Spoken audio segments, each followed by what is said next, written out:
I've spent my life protecting this land. The trees, the rivers, the wildlife. Every inch of this park, I know like the back of my hand. It's my job, my duty. But tonight, for the first time, I'm the one who's lost. The headlights of my patrol truck cut through the dark, illuminating the winding road ahead. Normally, this drive calms me. It reminds me why I chose this life. Away from the noise of the city, the chaos of people. But tonight, my hands grip the wheel too tightly, my pulse thundering in my ears. Madeline has been acting strange. At first, it was little things. The way she wouldn't meet my eyes when I asked about her day. The sudden urge to take yoga classes after 8 years of swearing she hated them. The way she started locking her phone, something she never did before. I told myself I was imagining things, that I was being paranoid. Then, 3 weeks ago, I got the message. Your wife is cheating on you. Open your eyes. No cinder. No explanation. Just a few words that hit like a gut punch. I ignored it at first. Threw my phone onto the passenger seat and told myself people love to stir shit up for no reason. But doubt, once planted, has a way of growing like a weed. That's why I'm out here tonight. Madeline told me she was having dinner with a friend. When I casually asked which friend, she hesitated for just a second too long. That hesitation was all I needed. I finished my shift early and drove straight home. When I saw her car still parked in the driveway, my stomach twisted. If she was out with a friend, why was her car here? She hadn't taken an Uber. I checked. That's when I remembered the GPS tracker. A few months ago, we had a problem with car break-ins around the park, so I installed small GPS chips in all the Ranger vehicles, including mine. A few extras had come in the shipment, so I kept one. A week ago, in a moment of suspicion I still don't fully understand, I slipped it under the driver's seat of Madeline's sedan. I open the tracking app and watch as a blinking moves across the screen. Not toward a restaurant, not into town, but deeper into the park. I feel my stomach drop. I know exactly where she's going. 15 minutes later, I pull up to a familiar clearing. The trees here are dense, the shadows deep. The air is thick with the scent of pine and damp earth. And there, parked in the dim glow of the moon, is Madeline's sleek silver sedan. My knuckles go white on the steering wheel. She has no reason to be here. None. I kill the engine, stepping out of my truck with slow, deliberate movements. The silence is suffocating, broken only by the distant sound of a river rushing through the valley below. Then I hear it. A muffled laugh. A soft moan. The kind of sound that doesn't belong to the wilderness. The kind of sound that belongs in a bedroom, or in the back seat of a car. My pulse hammers in my skull as I step closer, boots soundless against the dirt. The windows are fogged, but the outline of 2 bodies is clear through the glass. One of them is my wife. The other is a man I recognize. Grayson Turner. Rage is a funny thing. You think you'll explode, that you'll lash out, smash something, make them feel even a fraction of the betrayal tearing through you. But I don't move. I don't breathe. I just stand there, watching my wife come undone in another man's arms. Something inside me snaps into focus. I pull out my phone. Photo after photo. Her arching back. His hands gripping her hips. Their tangled clothes on the floor. Evidence. Cold. Hard proof of betrayal. A part of me wants to rip the door open, drag him out, and make him regret ever setting foot in my park. But I don't. Because I'm a ranger. Because I know how to be patient. Because revenge is best served cold. I slip away, retreating into the trees like a predator lying in wait. The game has just begun. I drive back in silence. My hands grip the wheel so tightly my knuckles ache. My mind replays the scene over and over, burning it into my skull. The way she moved against him. The way she clung to him. How long had it been going on? Weeks? Months? Years? I swallow hard, while rising in my throat. I had been so blind. So fucking blind. I think about all the nights I worked late shifts, patrolling the park, trusting that she was home, waiting for me. How many of those nights had she been here instead? With him? A painful laugh bubbles up, but I choke it back. Madeline. My wife. My partner. The woman who once told me I was the love of her life. How quickly love turns to betrayal. As I approach my cabin, I force myself to breathe. In. Out. I need to be smart. I need to think. Bursts of anger won't help me. But patience? That will. I park the truck and step inside, locking the door behind me. The cabin feels smaller tonight. The walls press in, suffocating. My phone buzzes. I already know who it is before I look. Madeline. Madeline, hey babe. Just finished dinner. Heading home soon. Love you. A cold smile spreads across my face. She's lying to me. Right now, while she's still tangled up in another man's arms. Does she think I'm that stupid? I type out a response, my fingers steady. Me, love you too. See you soon. Let her come home. Let her pretend nothing happened. I'll play along. For now. You don't lose someone all at once. It happens in pieces. A slow unraveling. At first, it's just small things. Missed glances, quiet pauses where laughter used to be. Then, one day, you wake up next to them and realize they're already gone. That's what it feels like now. I sit in my truck outside the cabin, staring at my phone. Her message is still there. Madeline, hey babe. Just finished dinner. Heading home soon. Love you. Love you. I used to believe those words. I used to hold on to them like they meant something. Now, I wonder if they ever did. I could go inside right now. Show her what I know. Confront her. But what would that do? She'd deny it. Maybe cry. Maybe beg. Maybe even turn it around on me. Tell me I'm paranoid, that I'm crazy for doubting her. No. If I want the truth, if I want real answers, I have to play this right. So I type out my response. Me, love you too. See you soon. And I wait.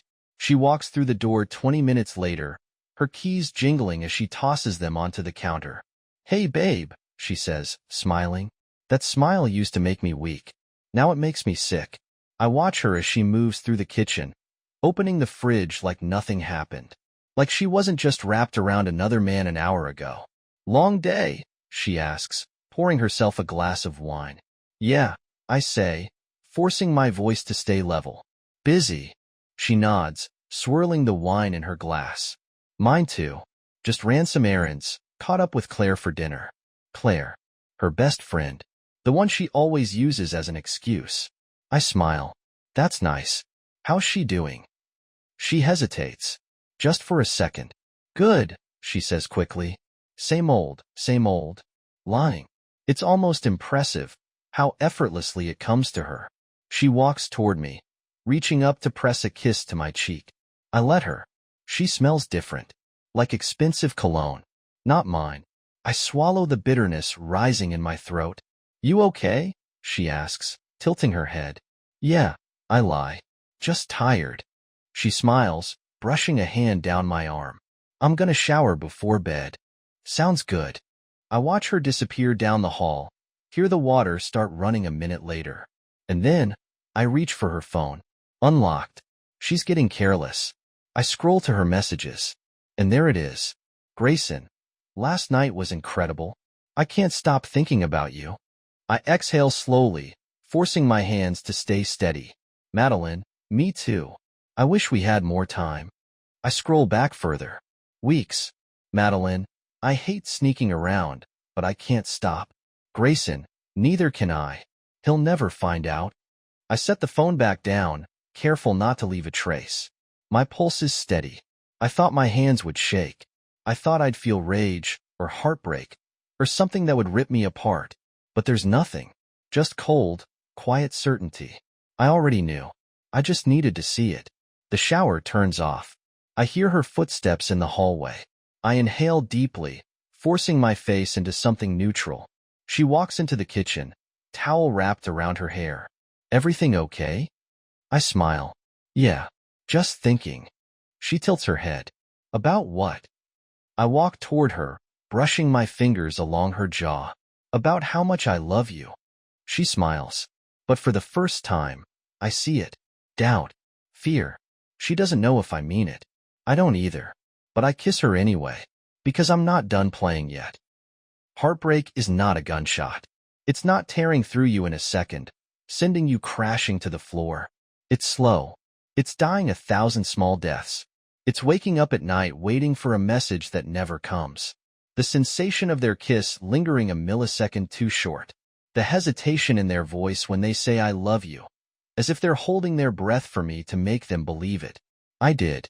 For too long, I did. But not anymore. She's already awake when I wake up, brushing her hair in the mirror, her back turned to me. The morning sun catches in her blonde hair, making her appear softer than she really is. 12 months ago, I would have stopped for a second to appreciate it. Now, I'm sick. I observe her move, graceful, familiar. But now I see. I catch her lip biting. The way she has her fingers on her collarbone like remembering something. Something. Morning, I rasp, dry from sleep in my throat. She startles slightly but bounces back fast, turning to grin up at me with no effort. You startled me. I do that a lot these days, I mutter under my breath, but I paste a tired smile onto my face before she can ask why. She looks across the room, her head down and a kiss on my forehead. Her lips are warm, soft. They don't belong to me anymore. You were out cold last night, she says, her hand running through my hair. I did try to talk to you, but you didn't even flinch. I force myself to laugh. Long day. Yeah. She tilts her head, looking into my eyes. For a moment, I think she's actually hearing me. Then I remember. She's not worried about me. She's worried about herself. Whether I know. Whether I suspect something. She stands up, adjusting the hem of her t-shirt. Coffee? Yeah, thanks. She heads into the kitchen, humming. I rub a hand across my face, looking at the ceiling. I have to get up. I have to call out to her, get her to turn and face me and just ask her, are you cheating on me? But I already know, and I don't want to hear her lie in my face. She's left by noon. Meeting Claire for lunch, she lies. Probably gonna be out for a while.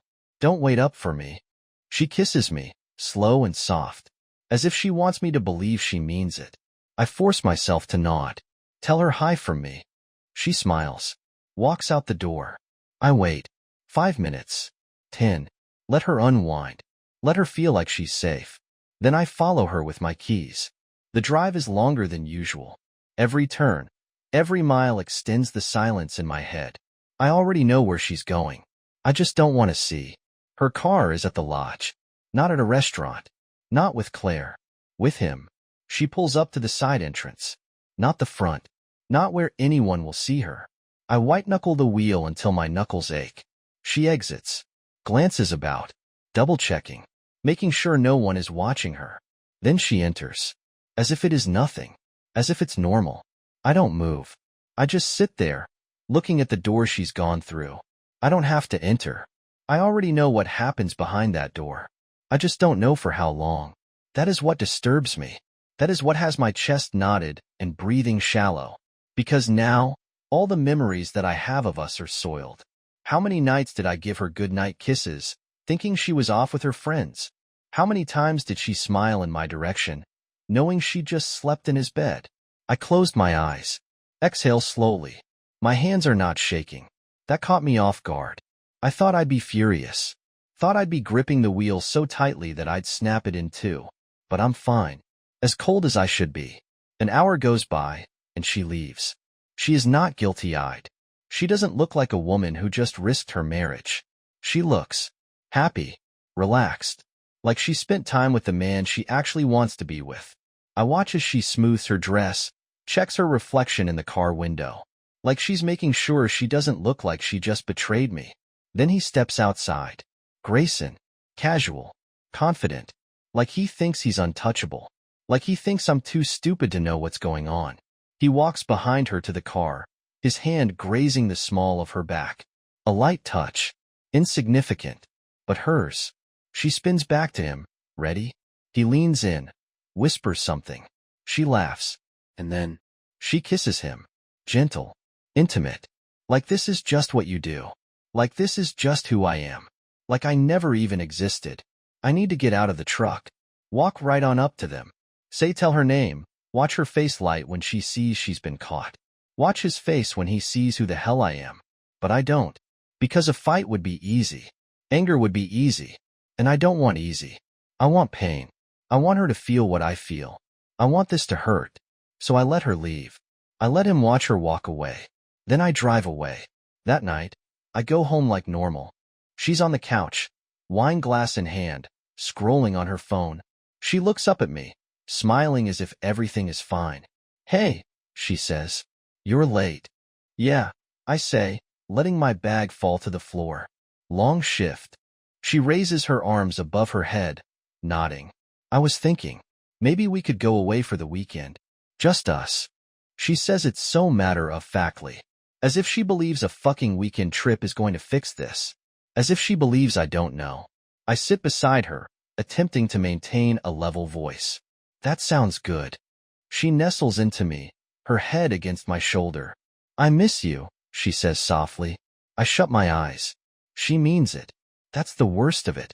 She really believes she loves me. Like she can have it both ways. Like she can have him and still have me. I kiss the top of her head. "I miss you too," I whisper. Lies. But she believes them. Because she doesn't care. Because people like her don't even think about the damage they cause. They don't think about what the repercussions are when the lies come back to haunt her. But I do. I know what comes next. Because this is no longer just about her. This is about him. And soon he will pay. I don't sleep that night. I close my eyes. I try. But every time I start to drift, I hear her breathing beside me. Slow. Steady. At peace. Like she's not destroying me. Like she's not slipping out of my hands, piece by piece. Every time she walks out that door, she shifts in her sleep, pressing closer, her fingers brushing my arm. Instinct. A habit from another life. A life where she was still mine. I stare at the ceiling, waiting for the sun to rise, for the weight in my chest to loosen. But it never does. She wakes up first. She doesn't notice I've been awake all night. She stretches, yawns softly, heads to the bathroom. The water runs. I listen. For a long time, I used to love that sound. The quiet routine of mornings together. The way she'd hum under her breath. The way she'd leave the door cracked open so she could still talk to me while she got ready. Now, all I hear is distance. A gap between us that I can't cross. A silence that used to be filled with love, and now just holds unanswered questions. I sit up slowly, my body aching with exhaustion. I could say something. I could call her name. Make her look me in the eye. Ask her. Why? But what would be the point? She'd lie. She always lies. She comes back into the bedroom a few minutes later, towel wrapped around her body, water dripping from the ends of her hair. She smiles at me, soft and easy, like she always does. Like nothing is wrong. "Morning," she says. I force my lips into something that resembles a smile. "Morning." She pulls on a pair of jeans, a loose sweater, tying her hair up in a quick bun. "You working late tonight?" I nod. "Yeah. Probably won't be home until late." She nods, running her fingers through her hair. "I might grab dinner with Claire then." Sounds good. Another lie. Another excuse. She leans down, presses a kiss to my forehead before grabbing her purse. She still kisses me. She still pretends. And she thinks I still believe it. She walks out the door, humming under her breath. And just like that, she's gone. I don't follow her today. I don't have to. I already know where she's going. I already know who she's meeting. And today isn't about watching. It's about setting the trap. At work, I lean against my captain's desk, crossing my arms. "You ever hear anything shady about Turner?" I ask. Reed frowns, setting down his coffee. "Grayson Turner?" I nod, keeping my voice casual. "Just rumors. Nothing solid." Reed studies me carefully. "Why? You hear something?" I shrug, like it doesn't really matter. "Not exactly. Just a bad feeling." He exhales, rubbing his chin. "Wouldn't surprise me. Money like his, guys like that think they can do whatever they want." I nod slowly. That's exactly what Grayson thinks. That he can take whatever he wants. That there won't be consequences. But he's about to learn how wrong he is. That night, she comes home late. I'm on the couch, pretending to read, beer in hand. She walks in, hesitates for just a second when she sees me. "Hey," she says. "Hey," I say, flipping a page. "Good day." She nods quickly, setting her purse down. "Yeah, just errands. Traffic was a nightmare." I take a slow sip of my beer. "Yeah? What did you do all day?" She doesn't even blink. "Just shopping. Walked around for a bit. Nothing too exciting. She's good. She's really good. She moves toward me, presses a quick kiss to my temple. I'm exhausted. Think I'm gonna shower and head to bed. I nod. Sounds good. I wait until I hear the water running. Then I grab her phone. Unlocked. Again. She's getting careless. I scroll. Grayson, I love the way you look at me when we're alone. Madeline, you make me feel things I haven't felt in years. I stare at the words. I don't feel anger. I don't feel heartbreak. I feel nothing. I set the phone back down and exhale slowly. I don't need to confront her. I don't need her confession. I have everything I need. Because now, this isn't just about my marriage. This is about the park. And I'm going to take everything from Grayson Turner. I just have to wait for the right moment. She comes out of the shower, towel wrapped around her body, rubbing her hair with another. She looks at me, her expression soft. You okay? I smile. Yeah. She walks over, settling onto the couch beside me. You've been quiet lately. Just tired, I say, leaning back. She watches me for a second, then nods, resting her head against my shoulder. She still touches me, still plays the part, but something's different. She feels it. She doesn't know what it is, but she feels it. Good. Let her wonder. Let her think everything's fine, because soon, everything's going to fall apart. And when it does, I want her to see it coming. The funny thing about pain is that you get used to it. At first, it's sharp, like a blade slipping between your ribs. Every time you breathe, it twists a little deeper. But then it dulls. Not because it stops hurting, because you stop feeling. That's where I am now. Madeline's been acting different. Not big things, just small, careful adjustments. She lingers longer when she kisses me goodbye. She asks more questions about my day. She watches me when she thinks I don't notice, searching my face like she's trying to find something. A sign. A shift. She feels it. She doesn't know what it is, but she knows. Something's coming. She just doesn't know when. And that's exactly how I want it. At work, I put the next part of my plan in motion. I make a call. The kind of call that can't be traced. The kind of call that gets people's attention. Anonymous tip. Illegal hunting operations at Turner's Lodge. Evidence of poaching. Possible links to underground trade. I keep it clean. Professional. Just enough truth to make them look. Then I wait. That night, she gets home later than usual. I'm in the kitchen, pretending to go through some reports, but really, I'm just watching the clock. She walks in, looking tired. Her hair is a little messy, her shirt slightly wrinkled. She hesitates when she sees me. Hey, she says, forcing a smile. Did you eat yet? I shake my head. Wasn't that hungry? She bites her lip. I could make something. Yeah. I tilt my head. You must be exhausted, though. Long night? There it is. The pause. It's so small, but I catch it. The slight tension in her shoulders, the quick flutter of her lashes before she recovers. She forces a laugh. Yeah. Claire and I talked forever. Lost track of time. I nod slowly. Sounds nice. She relaxes, just a little. She thinks she's still ahead of this. She has no idea. I let it go. For now. The next day, I act normal. I kiss her goodbye in the morning, tell her I love her. I watch as she leaves, and for the first time in a while, she hesitates before stepping out the door. Like she wants to say something. Like she's afraid she won't get the chance. But then she shakes it off, gives me a smile, and walks out. I close the door behind her, exhaling slowly. It's almost over. She just doesn't know it yet. I get the call around noon. Turner's Lodge is under investigation, Reed says, his voice tight. We got a tip about illegal hunting operations.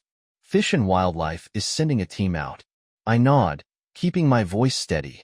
You need me there? Not yet. Just be ready. I hang up, staring at my phone.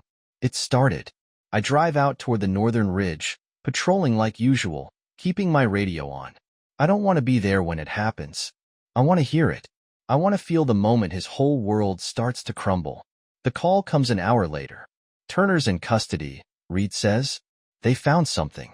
Not just hunting violations, something bigger. I grip the wheel tighter. Bigger how?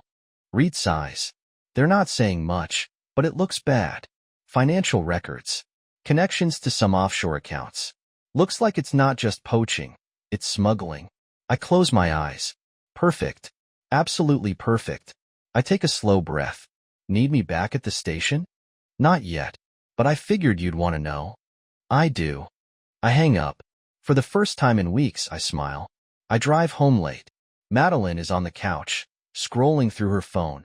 She looks up when she sees me. Hey. I drop my bag by the door, stretching my arms. Hey. She hesitates. You okay? Yeah, I say, walking into the kitchen. Long day. She watches me, silent, as I grab a beer from the fridge. I can feel the tension in the air. She knows something's off. She just doesn't know what. Not yet. She stands up slowly, walking over. You sure everything's okay? I take a long sip of my beer, looking at her over the rim. Then I smile. Yeah, I say softly. Everything's just fine. She doesn't sleep well that night. I feel her shifting, hear her breath come uneven. Maybe it's guilt. Maybe it's fear. Or maybe, just maybe, she knows her time is almost up. You think when the moment comes, when everything finally falls apart, you'll feel something. Anger, relief, closure. But I don't feel any of those things. I just feel tired. Madeline doesn't know it yet, but this is the last morning we'll ever spend together. She still kisses my cheek, still pours her coffee like nothing is wrong. But I see it, the hesitation in her hands, the way her voice wavers just a little when she says, "Morning, babe." She feels it, the shift, the unspoken weight in the air pressing down on her. She doesn't know what it is, but she knows it's there. She just doesn't know that it's her own damn fault. I watch her from across the table, sipping my coffee. She stirs hers too long, staring down at the swirling sugar like it holds all the answers. You working late tonight? She asks, keeping her tone light. I nod. Yeah, got a lot going on. She exhales softly. I might grab dinner with Claire then. I nod again. Sounds nice. Lies. Lies stacked on top of lies. She stands, stretching, forcing a small smile. See you later? Yeah, I say. But we both know that's not true. She hesitates. For just a second, she hesitates. Then she grabs her keys and walks out the door. I listen to the sound of her car pulling out of the driveway. I wait until I can't hear it anymore. Then I close my eyes and take a deep, slow breath. It's almost over. I don't follow her today. I don't need to. Instead, I drive straight to the station. When I walk in, the place is buzzing. People on the phone, voices sharp with urgency. Reed waves me into his office. You're gonna want to hear this, he says, his expression tense. I drop into the chair across from him. Tell me.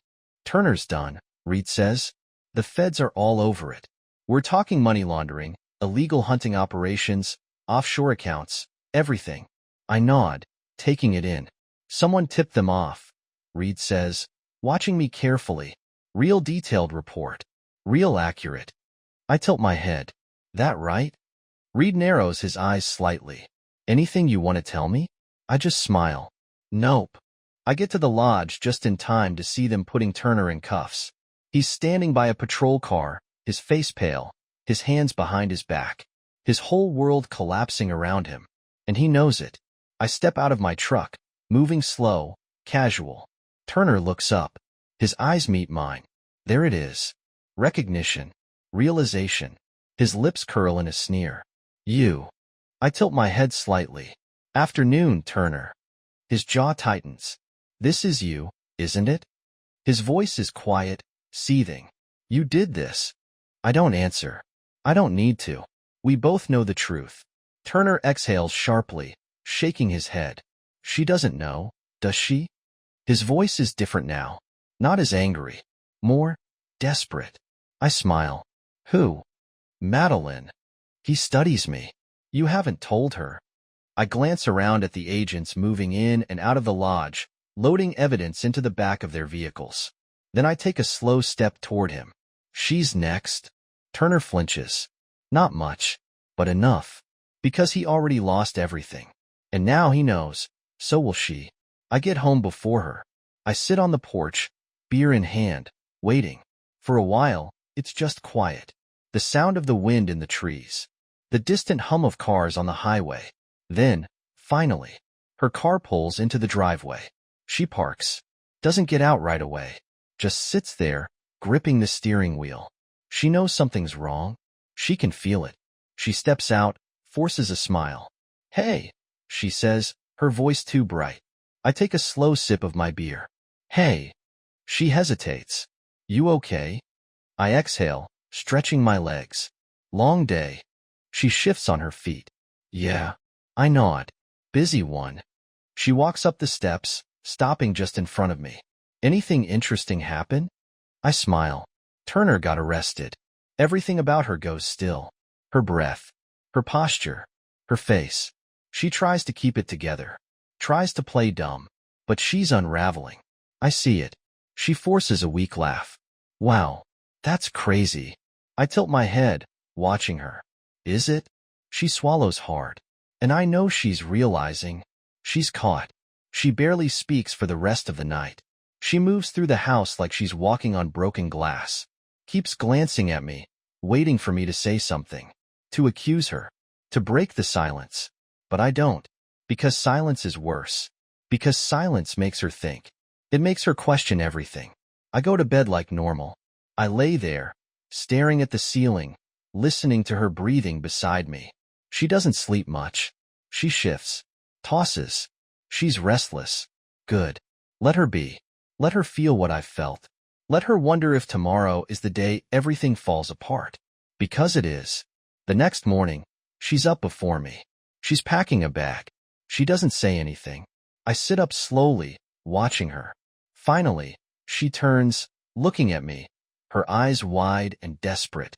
"We can fix this," she whispers. I smile. "We?" She nods quickly. "We can move. We can start over.